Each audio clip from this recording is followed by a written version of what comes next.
We welcome you to this recording of the Calcutta Debating Circle. We will be discussing with my young friends and young Indians here a subject which we think needs to be discussed, and that is that a nation with a silent majority spells doom. It's surprising, but a majority has become a word in our politics today, and the concept of a majority and a non-majority is something that's discussed, I think, in every gathering and every university and every school in this country. I would like to introduce my young friends first, and I'll start off with Shirsha Banerjee, who's from between a school and a college. There's Shagnik, who's actually in a school. There's Mitadru, also from our Indian school system. On my left is my very esteemed colleague from the Calcutta Debating Circle, Natasha Aziz. Priyam Marik, who sits next to her, is once again a member and a very respected member of the Calcutta Debating Circle. There's Shampurna, who's a university student, and at the very end, Moinak, who is again between a school and a college. Now, let me tell you something about this subject. You know, one of the essays that came back to trouble us in our school system again and again was this famous political saying that the only condition necessary for the triumph of evil was the silence of the many. And this thing in many, many variations. Now, I'd like to hear from you. I'll ask you to speak. First, your initial comments. How you feel on this? Do you agree with it or do you disagree? And then we want to have a freewheeling discussion where you're also expected to ask questions and in a decent, civilized, parliamentary manner, differ with any other speaker on this floor, but make sure that you keep up to the standards of the Calcutta Debating Circle. Now, before I start, let me ask Natasha, have you been troubled by this motion, or how far has it agitated your mind? I think when I think of this motion, one particular term that comes to my mind is that of majoritarian politics per se. That is something we have heard across not just in India but across different countries. So, to explore this term, majoritarian politics, what does this mean exactly? To what extent does it impact? To what extent does it leave a mark? And to what extent does it influence elections is something I'm really interested to talk about more. Right, Natasha. But democracy is by the people, for the people, of the people, and then if almost every nation has a certain type of people who outnumber the other, any other structure, isn't it a sort of inevitability? But we'll come back to that later. Let's ask Shirsha. How did you feel when, and let me pass you the mic. Sir, I was in class 9 when I first started taking interest in politics because my father is very, what can I say, very involved with Indian politics right now. So I was very excited to vote.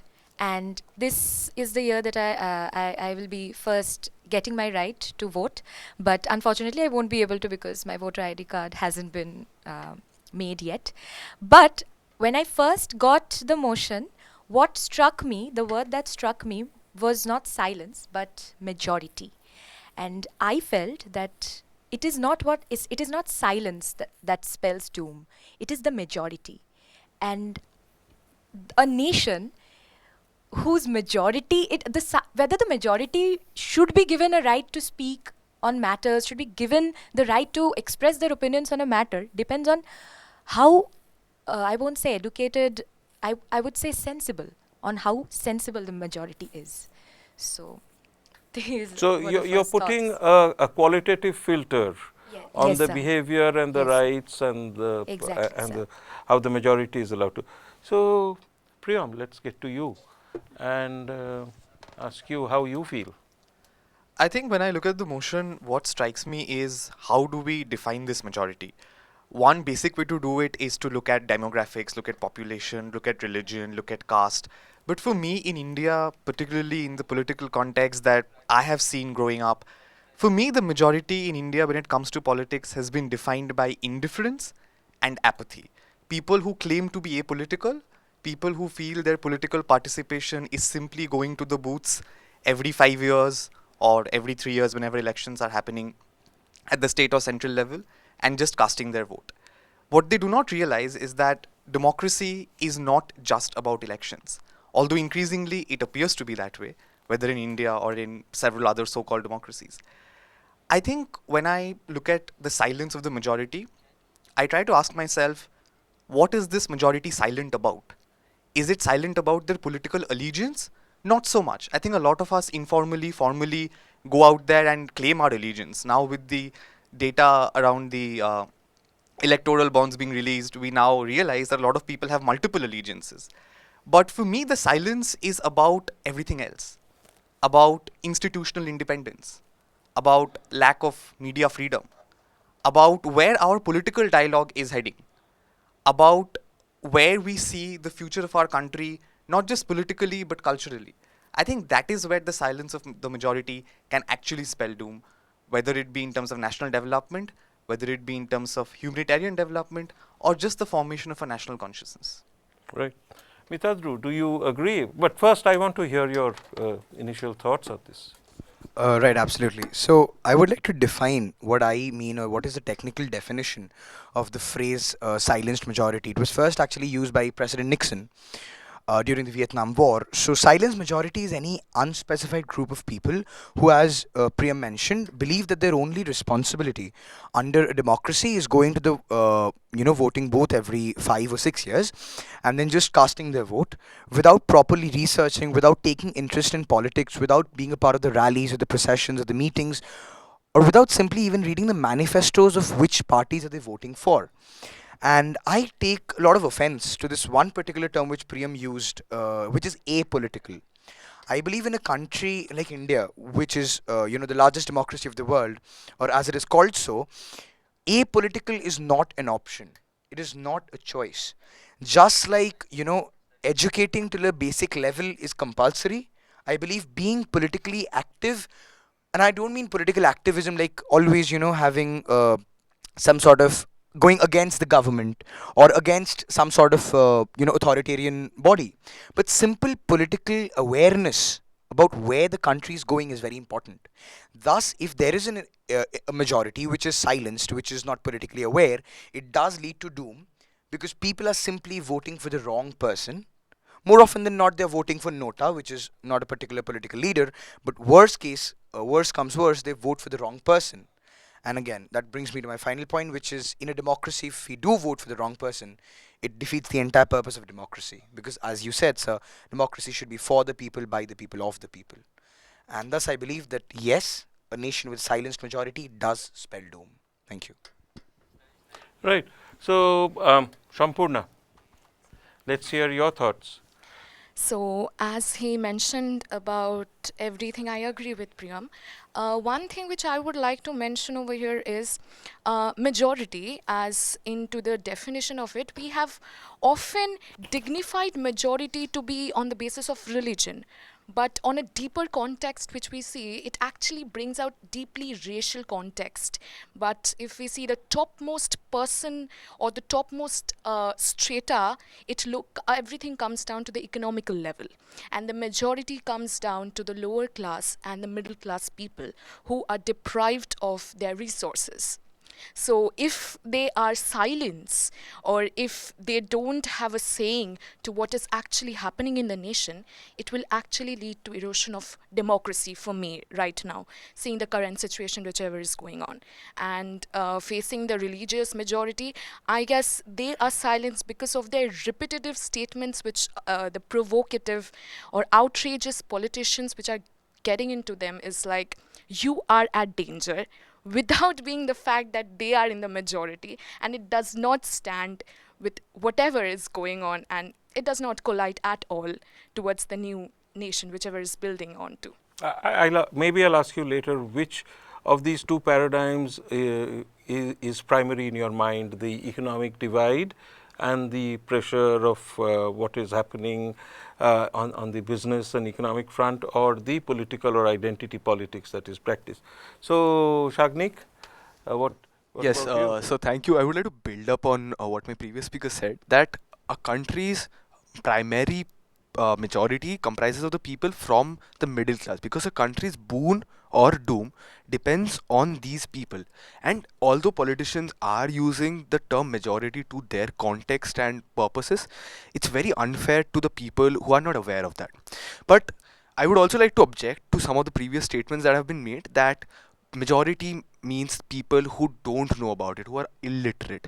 That's not fair, because politics is something that has been widely disgraced in Indian society nowadays. But it's a very basic human conscience to know that, okay, this is good for me, this is not. It's something very observatory. I can see progress, I can see progress. I am being helped, I am not being helped. This is something very basic human that evolution has gifted us. So to define it as something educational, or to define it something as purely intellectual, is very wrong. And so that's why there can be nothing called silence majority as such, because everyone is involved. There is nothing called silence majority. Yes, President Nixon used it, but it was to point out to the Confederates who didn't attend the 1979 debate during the Vietnam War. So we need to focus on what the verbatim means, and especially in the context of Indian politics nowadays. So I think that's Thank you, Shagnik. Moinak, we are ready to hear you. So, firstly, I am definitely for the motion because, of course, when you read the motion that a silent majority spells doom, it's obviously for, right? Because if you know the definition of the word democracy, so you clearly know that you should be for the motion. But where does the confusion come in?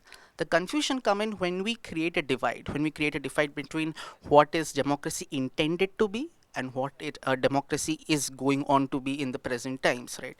And what creates that divide? That divide, I believe, is not created by something that is religious, something that is racial. I believe that divide is something that is created only by unawareness. And as much as a person might say that, okay, this profit is good for me or this loss is bad for me, the problem in the country, I believe, is the way people are judging the parties in power or the government in power or whoever is controlling right at the center. For example, the very recent black paper and the white paper that were released. The most important thing that needs to be noted is that, ladies and gentlemen, the two parties did not compare each other on similar metrics. One compared on unemployment, another compared on GDP, another compared on fiscal deficit. So that is not something that we can compare a party with another party or a power with another's power, right? So that is something that I believe I should be exploring more, or we all should be exploring more in this particular debate. So thank you. Oh, thank you, Moinak. It's we've had a definition or an exploration of the word majority. Priyam and some others took us into an exploration of the word silence.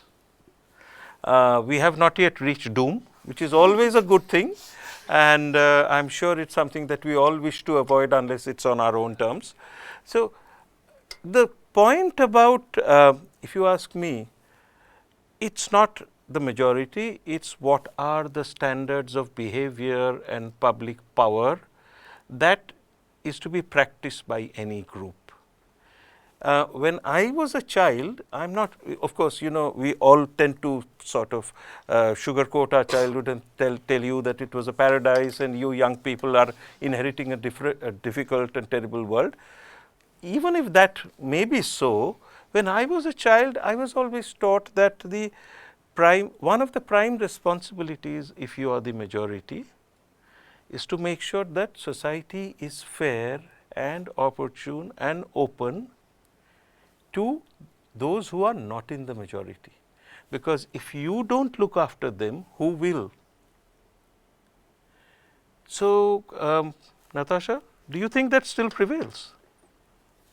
I think if we talk about the idea that you painted right now, it's a very utopian concept in today's society, primarily because of two reasons. The first one being, I think, majority, like how we define majority till now, it's not like they're unaware. They are very much aware of what is going on. They choose to opt on that side of the paradigm because that is more convenient for them. So if I am somebody, and if the paradigm benefits me in such a way that two more people are kept out of that benefit that I'm receiving, I am, as a part of the majority, will be okay with it. And that is the problem with the current society. People are problematic not because they are unaware. People are problematic because they choose to be unaware. They choose to opt into certain kind of politics. They choose to create a divide, because I only think that a vision can be achieved not by yourself but when others believe in it. So there is a great contention, or how I like to look at it, there is a great point of belief that people do choose into, people to believe into. Right. I'm sure you'll raise a lot of hackles in the audience. Let's see. Moinak, how would you respond to that? Let's go in reverse order. Well, considering CDC is usually pretty generous with its debates, so I thought that, okay, if I was against it, what exactly would I say? Would I have any material at all? So, looking at it, I believe that I completely agree with the part where a person might choose to be unaware, but let's get down to the grassroots level. Let's get down to the average 9 to 5 working Indian dad who wakes up at 8, eats his breakfast at 8:30, and then goes to office, drops his kid at school, comes back home, gets minimal time with his family, and then wakes up again the next morning, right? So in such a case, I really don't think that he will have the opportunity to vote for the government that will be benefiting him less as compared to the government that will be benefiting him more, even though he might see that, okay, in the much longer run, in other paradigms which are better off than me, they might be benefiting them, but he will be looking at his own small term benefits, right? So that, I believe, is kind of a reason for unawareness, and that is the present situation. But that is what will lead to doom, which is why I am saying that that is not the condition, that is not something that we should follow up upon. Right. Shisha, how do you feel? Sir, first of all, I need the people speaking for the motion, for the statement, to understand that the 8 of us speaking here, we are not the part of of the majority of Indian population. We are a blatant minority. And the leading news channels, the similar discussions held on leading news channels, it shows us that we are really the minority over here. And I feel that the word right is a very responsible word. If humans are given the right to use knives, we need to first make sure that majority of humans will use the knife for proper purposes and not for murdering people.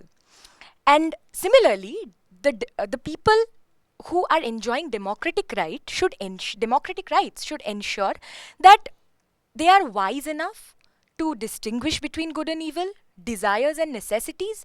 They are sensible enough to understand what is good and what is bad for them in the long run.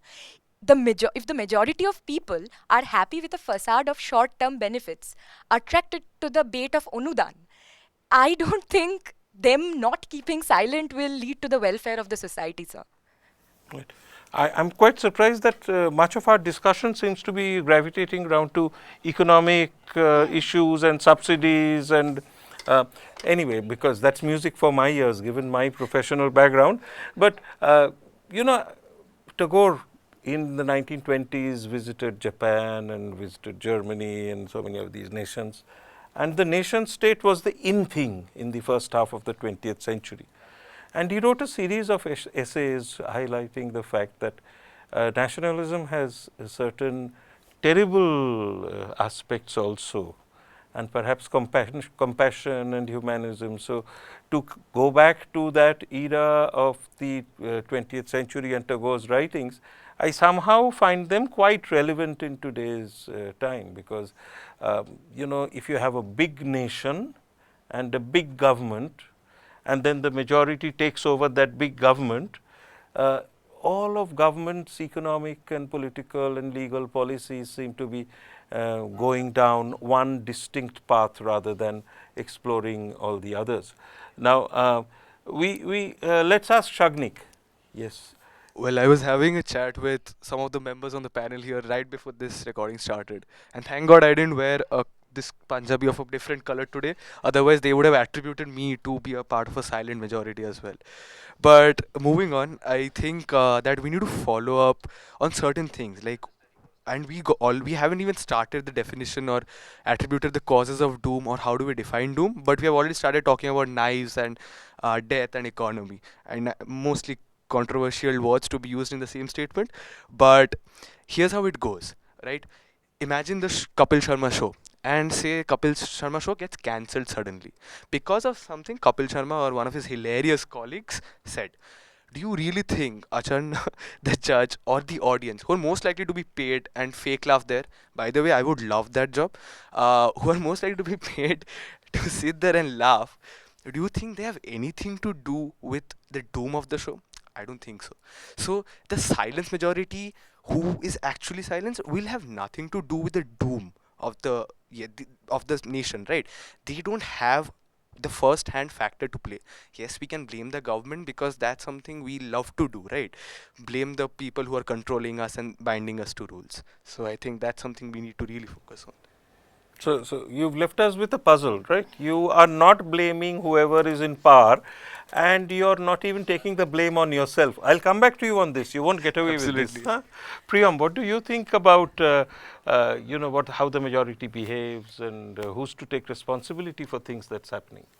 I think, regardless of the definition of majority, if we select a parameter, it is easy to identify a majority. So if your parameter is religion, you know that Hindus are the majority. If your parameter is class or wealth, you know who is the majority in India. But there is a difference between majority and majoritarianism. While a majority can be objectively defined, I feel the idea of majoritarianism is largely manufactured. When a certain political party or when a certain ideology claims to speak for that majority, they are manufacturing that majoritarianism.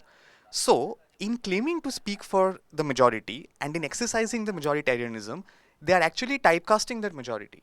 Because what is happening right now is we have a certain wish list. A wish list coming from top down, from the powers that be, that claims this is what the majority wants. But does the majority really want that? Like today in Western publications all across the world, India is described as a Hindu majoritarian government based on the idea of Hindutva. How many of us, majority, minority, otherwise, really want Hindutva? How many children go to their dads and say, I want the temple to be built, I don't care about my job? How many people go out there and say that change the logo of the national broadcaster, that is the agenda for today? This is a top-down definition, top-down manufacturing of majoritarianism. What this does is that it starts signaling to people that you either fall in line or you'll end up in trouble. So when we say the majority is silent, is the majority choosing to be silent, or are they silent out of fear? Are they silent out of the fear that they might be called out? Today, if you're working in a big corporate, can you actually put out your political opinion on Facebook? You might have repercussions. Even journalists can't do that anymore because they are told you have to fall in line with your quote unquote media ideology or your organizational ideology. So I think when and as this discussion progresses, as we talk about doom, majority, silence, all of that, we've got to understand where is the agency coming in, to what extent are people choosing to do something, to what extent they are self-censoring. I think that is an important aspect. Thank you. You don't think it's self-serving also. You think it's self-censoring. But anyway, Shampurna, tell us about, he's introduced the word fear into the discussion. So we are possibly drifting towards the doom part of the motion. So do you think fear is an important factor in behavior? Absolutely. I find fear to be a very dominating factor in today's political scenario. And by the fear which he mentioned, I would like to mention a very specific fear which is working right now is political fear. So that fear is caused by some very provocative statements that actually hinders the psychology of the majority. They don't choose themselves to be silenced, but they don't have an option also. Standing on the course of today's recent scenarios, they find that maybe silence can be an answer to a lot of statements which is going on. And talking of the majority, which he mentioned is Hindu majority in terms of religion, I would also like to propose a statement. It's like in Hindu majority also there are minorities which are underlying this agenda. That is, how many of the class boundaries, how many of the lower caste Hindu majority is actually getting the privileges which the higher class of Hindu majority which is getting. So even majority has classification in its own, and on that context definitely fear plays an important and integral part, checking on to the scenarios which are currently happening in the nation.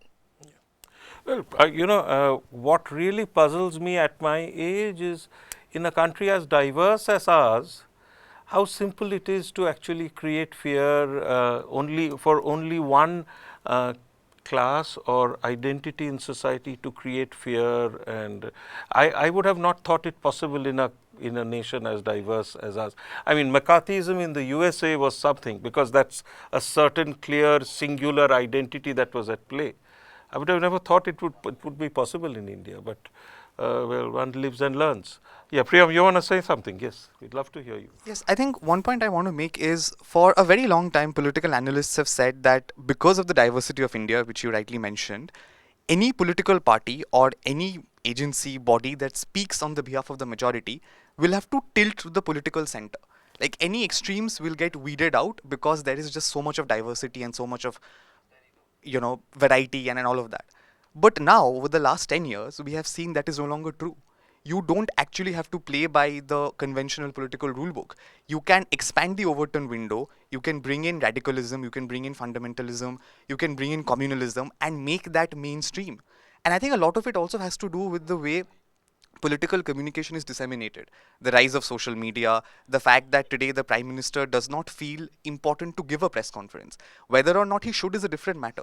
The fact of the matter is that he will just not do it because he does not feel it's important to actually communicate to the audience via any questioning. So it's direct reaching out, and that is normalizing a lot of the so-called non-central aspects of Indian democracy, which we've taken for granted for so many decades. Right. So, Mitadru, the rise of majority destroys diversity.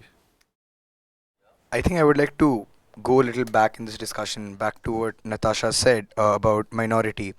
I think people, the reason, and as you said, so diversity, I think the reason there is so much of, debate and discussion and so much of fighting regarding minority in India is because people do not get the concept of intelligible differentia, which actually comes under the Article 14 of the Indian Constitution, which is, of course, equals should be treated as equals, but then unequals have to be treated as unequals.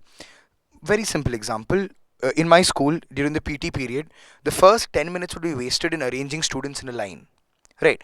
The people who are against, or the people who come and say that India is being destroyed due to minority politics and whatever, would disagree with that. They would say, everybody, of course, should be considered equal. Why don't you set everyone as they want? But we know that is not logical and that is not efficient. So I believe we should understand the concept of intelligible differentia and understand that unequals have to be treated as unequals. And from the concept of diversity and, its connection with minority politics is that a very big sect in India, not a very big, I'm so sorry, a very small sect of people follow the Parsi religion in India. And they also come under a very rich population. So many people question how are they a minority but are economically very prosperous? Because they understand, or in general we understand that minority has nothing to do with one's success. It is just divides used to create, I think, what Priyam again mentioned, which is appeasement politics. So appeasement politics and so much of radicalism is what I think destroying, the entire system from the core, fundamentally. And again, as you mentioned, authoritarianism or majoritarianism, and we have seen signs, right? Like the opposition's bank account being frozen, the opposition being silenced, journalists especially being silenced, and we have all seen this in a certain kind of government, the Nazi government, of course. So I believe those sorts of things are what should make the common people aware that where their country is moving towards. And now I bring in the concept of doom. I think that is what fundamentally doom for a free democratic government is, where people are silenced and are not expected, and are not allowed to share their opinions. And to be very fair, I believe Narendra Modi is a Gen Z. With the level he uses social media and connects with gamers and everything. But jokes and everything apart, I do believe that we should have more of contact from the people to, the politicians. Because at the end of the day, the idealistic view definitely is that they are working for us. They are public servants who serve the public. So I think that is my fundamental opinion, that firstly, minority can be easily exploited or it can be used for your benefit. Secondly, authoritarianism is the future if you are not aware and if the public is silenced, if there is a silent majority. And finally, I do believe that there should be more connect between politicians and the public. Thank you. Yeah. So, I have two children, and when they were really kids, Every time I rebuked the elder child, my younger child would stand by and, well, not really act sympathetic. In fact, I always suspected there was a smirk on the face. So one day I caught him and I said, why do you laugh when, or why do you smile when I rebuke your senior? And he said, "No, I don't want to do it, but I like it."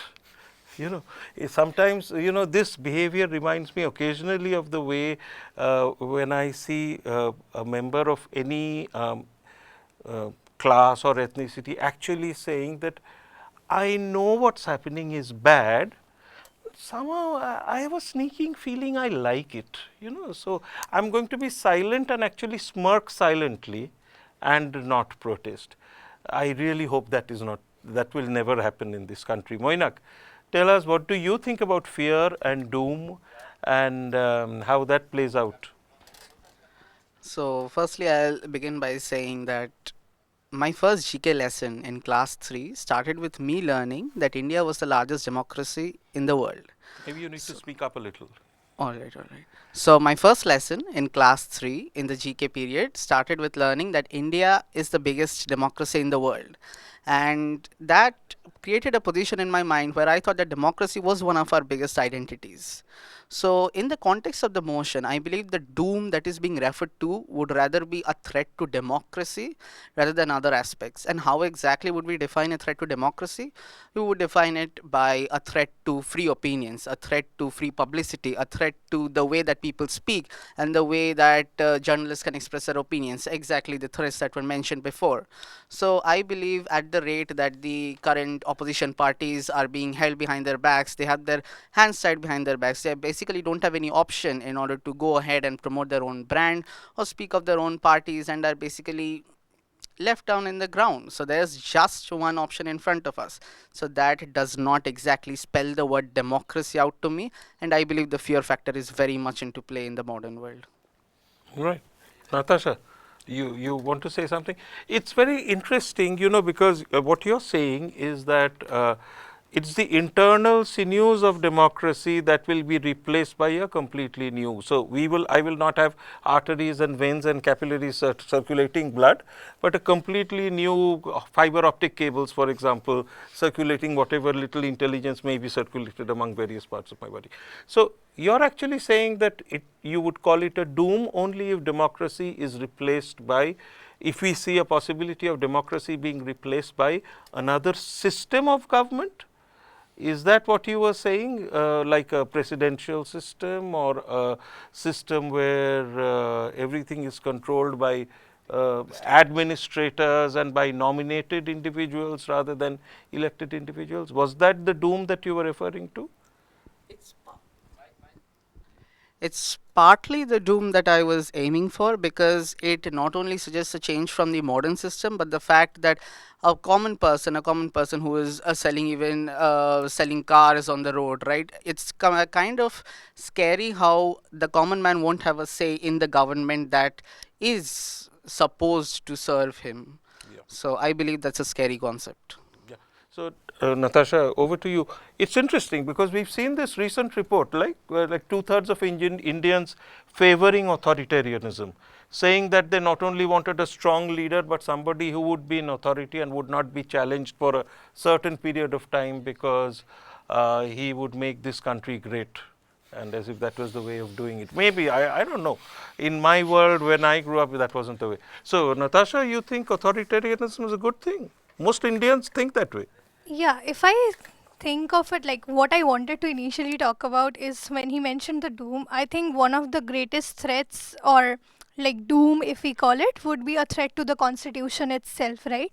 So you have this document which you consider to be sacred in the context of Indian history. It's considered to be one of the greatest constitution ever created, primarily because it was borrowed from various other constitutions, and mostly because it had a vision 50 years in the future, something which today we cannot imagine. Like today, if it was given to the parliament to create a new constitution, I don't know what they would come up with. I don't even want to get into the aspects of it, but I know that the constitution that was given to us was something which ensured that not just a few years down the lane, but 50 to 100 years from now, people would still have new rights emerging.